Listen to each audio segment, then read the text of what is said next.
조금 비관적인 말씀을 드리면 저는 책에도 기재해놨지만 주식시장보다 암호화폐 시장이 훨씬 어려운 시장이에요. 맞습니다. 그리고 24시간 돌아가고 저는 90%의 투자자는 잃는 주식도 사실 마찬가지입니다. 제가 사실은 이제 저희 채널에서도 말씀 안 드렸지만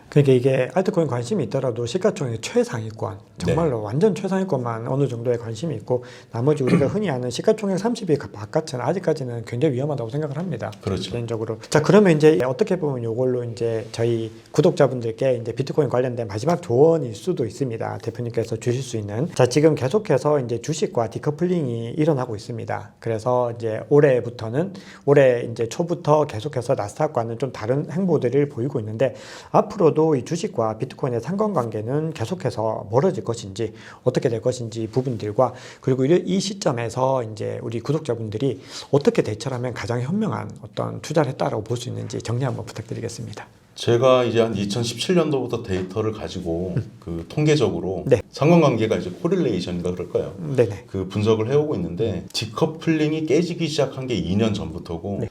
올해는 많이 좀 깨졌어요. 반대로 움직인 경우도 있고. 그런데 아직까지도 적용되는 일종의 경험적인 룰이 네.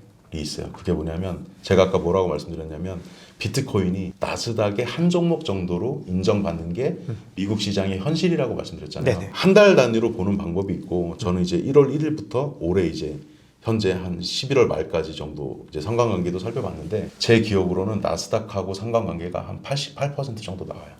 88%. 네. 그러니까 중간중간에 엇박자가 난 달도 있었어요. 반대로 움직인 달도 있지만 통계라는 거는 그 1월 1일부터 데일리 자료를 기준으로 말씀드린 거예요. 네네. 월 단위 11개가 아니고 네. 거의 30일치 데이터를 제가 좀 넓게 길게 제가 보고 네. 있는데 그래도 가장 높고 그 다음에 관련이 그나마 높은 게 코스닥인데 코스닥이 나스닥하고 좀 비슷하니까. 그렇죠. 기술주 그렇죠. 중심이죠. 네. 그리고 다우지수하고는 상관관계가 전혀 없다고 보시면 돼요. 네네. 그런데 이제 상관관계는 제가 굳이 아는 체를 조금 하자면 이게 방향성이 같은 방향으로 움직였냐? 그런 플러스죠. 네네. 다른 방향으로 움직이면 마이너스인데 그게 마이너스 1부터 스몰 r 값에서 그 1 사이에 움직이는 값이에요. 통계적으로. 네네. 맞습니다. 네. 그런데 사람들이 많이 착각한 게 뭐냐면 상관관계가 인과관계가 있는 게 아닌데 자 여기서 이제 설명드리는 건 회귀관계라는 게 있어요. 그거는 X, Y 관계가 입증이 되면 그런 건데 많은 분들이 착각하시는 게 상관관계하고 네. 그 회귀관계를 혼용하시더라고요. 그럴 수 있겠네요. 그렇게 쓰시는 분도 저는 많이 봤어요. 네네. 근데 절대 그렇게 생각하시면 안 되고 그냥 움직이는 양태, 모양새가 비슷하게 움직이냐 그거 정도로 보시면 되고 네네. 나스닥 정도만 조금 유심히 보시면 도움이 된다. 단 네. 매달 그렇게 움직이는 건 아니다. 네네. 그러면 이제 지금 현 시점에서 투자자들은 이제 어떻게 준비를 하면 가장 우리 내년에 있을 굉장히 어떤 좋은 시즌들을 많이 좀 대비를 할 수 있을까요? 조금 비관적인 말씀을 드리면 저는 책에도 기재해놨지만 주식시장보다 암호화폐 시장이 훨씬 어려운 시장이에요. 맞습니다. 그리고 24시간 돌아가고 네. 저는 90%의 투자자는 잃는 주식도 사실 마찬가지입니다. 그런데 만약에 이제 박 작가님하고 저하고 전혀 투자 경험이 없어요. 근데 저희는 투자 경험이 있잖아요. 얼굴을 서로 못 볼 뿐이지. 네. 근데 심지어 여유가 있으신 분들은 저한테 문의 주시는 분들도 꽤 계신데 내가 5억 원을 갖고 있는데 오늘 내일부터 투자를 당장 하고 싶다. 그걸 막 뛰어 들어와요. 그건 뭐랑 똑같냐면 자 제가 머리 올리는 사람이라고 할게요. 골프로 얘기하면 박 작가님이 한 싱글 정도 치시는 분이에요. 거의 준 프로급이야. 근데 오늘 제가 박 작가님하고 라운딩을 하러 처음 나갔어요. 뭐랑 똑같냐면 제가 박 작가님한테 오늘 더 잘 쳐서 이기겠다는 얘기랑 똑같은 얘기거든요. 그런데 주식도 마찬가지고 암호화폐도 마찬가지고 충분한 좀 공부를 하고 투자하시면 좋겠고 저는 솔직히 말씀드리면 투자를 잘 못할 것 같으신 분들은 그냥 안 하시는 게 좋다고 봐요. 그것도 맞는 말씀이죠. 왜냐하면 90%가 잃는데 특히 가장들 같은 경우에는 이게 잘못되면 이 가정이 풍비박산 나기 때문에 저는 투자를 사실은 안 하시는 게 좋다고 솔직히 먼저 말씀드리고 다만 투자를 그럼에도 불구하고 안 하시진 않잖아요. 그렇죠. 그런 분들한테는 도움을 제가 좀 드리는 게 제 생각이에요. 알겠습니다. 네, 그러면 이제 지금부터는 알트코인 이야기를 좀 이어가 보겠습니다. 제가 그 대표님 유튜브 채널 키웨스트 채널에서 이렇게 네네. 봤는데 알트코인 관련된 영상들을 되게 많이 업로드 해놓으셨어요. 네네. 그렇게 작업을 하시는 데는 또 어떤 목적이 있으실 텐데 그 목적 네. 한번 말씀 주시면. 네. 좀 이제 우스갯소리로 말씀드리면 저도 예전엔 그랬습니다. 네. 일단 물리고 나면 공부를 했는데 제가 왜 거의 전 종목을 공부를 했냐면 한 2017년도부터죠. 많이 물리고 하다 보니까 기억나시겠지만 2017년도, 18년도에서 한 2, 3년을 거의 21년도 좀 불장이라고 오기 전에는 2018년도, 19년도, 20년도 거의 한 3년에서 3년 반을 마늘과 쑥을 먹는 느낌으로 버텼는데 그러다 보니까 이제 오기가 생겨서 종목별로 공부를 다 한 거예요. 네. 그래서 이거를 저만 알고 있는 것보다는 요걸 정리해서 다른 분들한테 드리면 가장 좋은 건 투자하시기 전에 보고 투자하시면 도움이 될 거고 네. 이런 거예요. 개념이 뭐냐면 최소한 이게 어느 나라 암호화폐고 어떤 사람들이 만들었고 그 다음에 뭐 어떤 목적으로 만들었고 정도는 알고 투자를 해야지 그걸 모르고 투자하시는 분들이 너무 많아서 이렇게 하고 있습니다. 네. 근데 이게 어떻게 보면 이제 가장 기본적인 가이드라인을 제시를 해주시는 네, 거기 네. 때문에 투자하시기 전에 알트코인 키웨스트 채널에서 한번 확인하시면은 굉장히 도움이 될 것 같고 또 그만큼 거기서 소개를 했다는 거는 대표님께서 보시기에는 그래도 좀 나름 경쟁력이 있는 프로젝트라고 생각을 해서 작업을 하신 걸 거잖아요. 그거가 이제 잘못하면 이제 어떻게 보면 매수 추천하는 걸로 그렇죠. 또 오인될 수 있어서 그런 건 제가 아닙니다. 원칙을 어떻게 정했냐면 일단 100위권 안에 있는 암호화폐 중에서 그나마 그래도 좀 더 괜찮다고 경쟁력 보는 있는. 것들 그래서 예를 들면 뭐 도지코인은 하나 제가 재미있게 그냥 올렸는데 네. 왜냐면 도지코인들 워낙 관심이 많으시니까 네네. 도지코인은 뭐 하는 코인이야 정도는 아시면 좋겠다 해서 올린 거고 네. 1,000원을 굳이 드리자면 저는 사실 국내 암호화폐 종목들 조사를 몇 년 전부터 많이 했고 이제 지금은 거의 안 하는데 그 너무 이상한 것들이 솔직히 많은 거예요. 네. 근데 그거를 제가 전체 공개 방송에서 예를 들면 뭐 홍길동 코인이 있어요. 그게 제가 알고 있는 사실을 안 좋다고 다 뭐 이렇게 좀 알려드리지 못해서 죄송한데 그렇죠. 네. 왜냐면 그쪽에서 잘못을 하는 데라고 할지라도 저를 피곤하게 하려고 소송을 걸 수도 있고 맞습니다. 그래서 이제 그런 것들은 전체적으로 제가 하지는 못하지만 요거는 뭐 K모 코인이 지금 이제 뉴스에 나오기 시작하고 부울경이라고 보통 부르잖아요. 네네.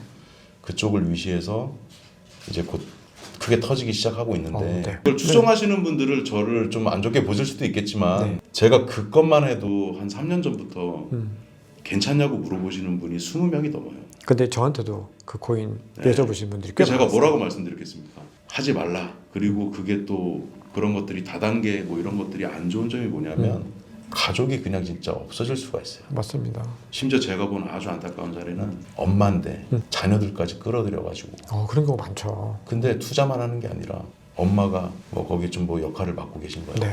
경제가 안 좋으시다 보니까 이걸로 집을 일으켜야 되겠다. 그 절박함이. 그런데 자기 자녀도 끌어들여서 같이 하자. 그래서 제가 그분은 진짜 최대한 말렸는데 아마 지금도 연관이 돼 있으실 거예요. 그래서 네네. 저는 진짜 걱정이 많이 돼요. 네. 진짜 걱정 많이 됩니다. 사실은 우리가 그렇게 자꾸 그렇게 하지 말고 사실 비트코인만 잘 투자해도 되는데 이게 너무 많은 분들이 좀 무리수를 둔다라는 생각들을 좀 하게 됩니다. 좀 안타까운 진짜 상황들인데 이제 많은 또 구독자분들께서 그러면 우리가 좋은 알트코인은 도대체 어떻게 선별할 수 있는 것인가 이런 궁금증을 가지시는 분들이 많으실 텐데요. 이 알트코인의 가치를 평가하는 이 대표님만의 기준이나 지표가 있으실까요? 제가 말씀은 드리겠지만 아마 그대로 안 하실 가능성이 높으신데 네네. 그것들이 이제 암호화폐 백과사전에 좀 사실 녹아 있고 네. 제가 그래서 거기서 분석하는 거를 동일하게 해놨어요. 뭐냐면 아까 제가 말씀드렸죠. 최소한 검색을 하면 나오니까 이게 어느 나라에서 만들었고 국가. 네. 정규적인 교육을 받고 어떤 기관에서 일한 사람이 나와서 뭘 만들었다든지 그 다음에 우리가 특히 스캠에 해당되는 얘기인데 트위터 같은 활동이나 SNS 활동을 지속적으로 하는지. 그렇죠. 네. 그러니까 예전에 제가 왜 스캔코인 감별사라는 별명이 붙었냐면 네. 우리나라 거래소 대표적인 거래소 3개 있잖아요. 네. 그 거래소가 지금 3년 동안 몇 개가 상폐가 됐냐면 280개 정도 될 거예요. 와, 280개. 네네. 근데 여태까지 제가 최근 이제 3년만 말씀드리면 3년 한 4년 돼가는 동안 제가 투자했던 것 중에 상장 폐지된 건 딱 3종목밖에 없었어요. 그러니까 그만큼 잘 발라내는데 방법이 어려운 게 아니에요. 일단 백서도 당연히 이제 있어야 되고 네. 근데 100석까지 분석하기는 좀 어려우실 수 있어요. 네. 근데 트위터 같은 게 계속 올라오는지 그리고 어떤 활동들을 계속 하는지 근데 그게 만약에 한 3개월, 4개월, 길게 6개월 동안 아무것도 없다. 그러면 그 업체는 이미 사라졌을 가능성이 매우 높아요. 네. 그러니까 어떤 그런 활동성들 위주로 그러니까 그렇죠. 우리가 이 프로젝트의 어떤 진짜 가치들을 기술적으로는 개인 투자자들이 할 수가 없기 때문에 그렇죠. 사실은 그래서 오히려 이건 활동들이나 이런 기본적으로 우리가 알 수 있는 것들을 더 확인해야 한다고 말씀을 주신 건데 자 그렇게 되면 아까 전에 그 K코인 말씀하신 것도 거기는 또 커뮤니티가 완전 좀 약간 그런 부분들이 네, 그런 있잖아요. 것들이 문제는 그거 하나만 있는 게 아니라 우리나라에 엄청나게 많아요. 아 그렇죠. 심지어 제가 아는 교수님들이 많으시니까 누구라고 특정이 안 돼서 말씀드리면 기업체 임원, 그 다음에 똑똑한 분들이시잖아요. 네. 뭐 교수님, 그럼요. 네. 어디 뭐 회사 대표 이런 분들이 저한테 친구들이 소개를 했다는 거예요. 그래서 저한테 물어보세요. 이게 괜찮은 뭐 소위 코인이냐. 제가 질문을 100번 받았으면 100개가 다 쓰레기였어요. 그러니까 제가 이 말씀 왜 드리냐면 아니 나름 좋은 학교 나오고 사회적 지위도 있고 나름대로 이제 성공을 거두신 분들이고 똑똑한 분들인데 그런 분들조차 구별할 수 있는 능력이 없으신 경우가 많죠. 아 그렇죠. 그러면 제가 팁을 하나 드릴게요. 예를 들면 업비트 같은 경우에 제가 업비트 홍보하는 건 아니지만 네네. 종목이 있고요. 네. 그 종목에 이제 들어가셔서 오른쪽에 그 툴바를 하나 누르시면 네. 트위터가 쉽게 보이게 연결해 놨어요. 네. 그러면 누르면 내가 트위터를 할 줄 모르는 사람이라도 연세가 있으신 분이라도 바로 갈 수 있다. 이게 지금 몇 월 며칠작게 포스팅이 올라왔네 글이 확인할 수 있잖아요. 네네. 그런데 이제 연세가 좀 있으시고 그런 젊으신 분들이라도 SNS에 이렇게 익숙하지 않으신 분들은 그 일일이 누가 보겠어요. 그런데 최소한 내가 투자하는 종목은 계속 이렇게 정찰한다, 모니터링한다. 그런 식으로 계속 영어로 얘기하면 패트롤인데 순찰을 하셔야 된다. 결국은 지속적인 모니터링이 개인 투자자 입장에서는 가장 중요하다. 그렇죠. 그리고 될 수 있으면 100위권 그리고 100위에서 200권에 있는 암호화폐들 중에는 좀 괜찮은 것들 그런 걸로 투자하시는 게 좋고 절대 금하고 싶은 거는 만약에 오늘 상장한 종목들 있잖아요. 네. 그거는 그냥 쳐다보지 말으셔야 돼요. 맞습니다. 네. 진짜로. 술 좀 들어간 상태에서 저녁 때 갑자기 꽂혀가지고 한 돈 1,000만 원 넣었다가 그거 100만 원 되고 막 그러거든요. 그래서 상장하는 종목은 저거는 그냥 쳐다보지 말자. 그게 내게 아닌 거죠. 그게 그걸 갖다 먹겠다. 제가 이 말씀 드릴 수 있는 이유는 저도 해본 적이 있으니까 말씀드리는 많이들 경험해 건데 보셨을 겁니다. 그걸로 수익을 낼 수도 있는데 손실이 나면 너무 커요. 그래서 상장하는 종목은 쳐다보지도 말자. 네, 이미 기관들이 너무나 싼 값에 다 가지고 있다가 본인들의 어떤 타이밍에 맞게 던지는 부분들이라 그렇죠. 그거는 너무나 힘들고요. 자, 근데 제가 또 대표님께서 말씀 주신 얘기 중에서 굉장히 좀 흥미로운 얘기가 있었는데 네. 우리가 이제 펀드가 도입됐을 때 네. 아까 전에도 이제 말씀 주셨죠. 여러 가지 비트코인뿐만 아니라 여러 파생 상품들이 나올 텐데 이제 앞으로는 이 펀드의 혜택을 받을 암호화폐와 아닌 암호화폐를 잘 선별을 해야 된다. 그렇게 말씀을 네. 주셨습니다. 그러면 이제 펀드의 선택을 받을 암호화폐를 또 어떻게 우리가 좀 판단을 할 수 있을지와 개인적으로 보시는 어떤 특정 종목을 말씀 주시긴 좀 그러실 텐데 그 노하우 한번 말씀해 주세요. 제가 이제 대기업을 한 21년 가까이 다녔는데요. 저는 어떤 역할을 했냐면 예를 들면 어느 업체에서 어떤 그 제품을 뭐 갖고 오실 수도 있고 네. 어떤 또 고객 관련된 뭔가를 좀 갖고 오실 수 있잖아요. 네. 그럼 저는 면밀히 보고 이걸 제가 의사결정하는 게 아니라 그때 결제상으로 보면 1억 원이 넘으면 그 아모레는 이제 서경배 회장님이니까 네. 결제를 하기 룰이 돼 있어요. 네. 그럼 1억 원 이상 넘는 거 결제하려면 단계가 한 4단계는 될 거 아니에요. 그렇죠. 네. 그런 의사결정을 했던 사람의 입장에서 자, 증권사나 금융사 입장에서 보면 그냥 이거에 대한 책임을 물을 수 있기 때문에 만약에 뭐 에이다를 예를 들게요. 에이다가 지금 잘 하고 있는 부분도 있으니까 네네. 에이다를 가지고 펀드를 만들고 싶은데 라고 마음을 먹었다 그러면 그럼 에이다는 실체가 있는 이게 재단이냐 회사냐 이런 것들을 확인하고 들어가는 작업들이 일어날 거 아니에요. 네. 그러면 펀드가 만약에 이제 도입된다 ETF 뭐 펀드라든지 그러면 미국이든 국내든 우량한 것들 위주로 만들어지겠죠. 맞습니다. 저는 한 20위권 위주로는 그것 때문에 각광을 많이 받을 수 있고 시가총액 20위. 정말 내년에 이거는 끔찍한 얘기지만 소위 말하는 좀 김치코인 이런 것들은 다른 것들은 막 오르는데 얘는 그냥 진짜 무슨 뭐라 그럴까요? 젖은 낙엽처럼 조금만 오르겠죠. 네. 가만히 있을 확률도 있기 때문에 내년의 장은 여태까지의 장하고는 많이 다르고 네. 그리고 매년 실제로 투자하는 제 입장에서도 난이도는 점점 올라가고 계속 있어요. 높아지고 있죠. 옛날에는 장 좋을 때 뭐든 던지면 다 수익을 그렇죠. 얻던 시절이었는데 2017년도에는 업비트 종목이 20개인가밖에 안 됐기 때문에 가장 마지막 순환매가 일어난 종목이 스테이터스 네트워크 토큰이라고 SNT인데 제가 그걸 50원에서 딱 100원쯤 팔고 그게 피날레였어요. 근데 그때는 왜 쉬웠냐면 20개 종목이잖아요. 이제 오른 거 말고 덜 오른 거 좀 사고 이게 됐는데 지금은 업비트만 해도 118개예요. 종목이. 그리고 다른 지금 거래소들은 너무 많고. 맞습니다. 지금 과거처럼 똑같은 패턴으로 모든 코인들이 확률이 낮잖아요. 그 종목 중에 한두 개를 점쟁이처럼 찍어서 할 수가 없는데 개인 투자자들은 보통 어떻게 하냐면 한두 종목 갖고 있어요. 자, 그러면 이제 요것도 이제 우리 또 구독자분들께서 또 많은 관심을 또 아무래도 이제 가지실 것 같아서 이제 방금 대표님께서도 말씀 주셨습니다. 그렇게 이제 반감기가 지나고 만약에 과거 같은 패턴이 똑같이 오지 않겠지만 어쨌든 알트코인의 어떤 펌핑들이나 이제 가격 상승이 분명히 동반될 가능성이 높다고 봐야 되는데 그렇게 됐을 때 굉장히 좀 높은 수익률을 거두는 코인들은 분명히 등장을 할 텐데 이런 코인들 반감기 시기 이후로 고수익률을 내는 코인들을 과거에는 어떤 코인들이 주로 그런 코인들의 특징을 가지고 있었는지 그러니까 어떤 코인들이 주로 그렇게 부각이 될 것인지 요거를 이제 시가총액 상위권 플러스 또 다른 조건들이 있으면 좀 말씀 주시면 좋을 것 같습니다. 그 사실은 과거에 특정 종목을 선정하는 건 좀 어려운 것 같은 게 뭐 10배 오른 것도 있고 20배 오른 것도 많이 그렇죠, 있었어요. 그렇죠. 네. 그리고 조금 팁을 드리자면 제가 홍보하는 게 아닙니다. 네네. 제가 이제 그 링크를 하나 이제 협의해서 될 수 있으면 달아주면 좋겠는데 네. 1년 정도 제가 칼럼을 쓴 게 있었어요. 일주일에 한 개씩. 50편 정도 되는데 그걸 1편부터 50편까지 한번 잘 읽어보시면 그 당시 시장이 이랬었고 어떤 종목이 올랐었고 근데 제가 두 번째인가 세 번째 칼럼을 쓸 때 어떤 제안을 받았냐면 그 편집장님께서 그냥 내용만 적으면 좀 심심하니까 암호화폐 하나를 좀 유망한 걸 소개해달라고 그랬거든요. 3번 만에 끝났어요. 왜 끝났냐면 첫 번째 제가 선정한 종목이 이제 스웨덴 암호화폐인데 크로미아라고 유명하지 않은데 사람들이 모를 때 제가 그걸 이제 첫 칼럼이니까 얼마나 신경을 써서 그걸 올렸겠어요. 그렇죠. 네.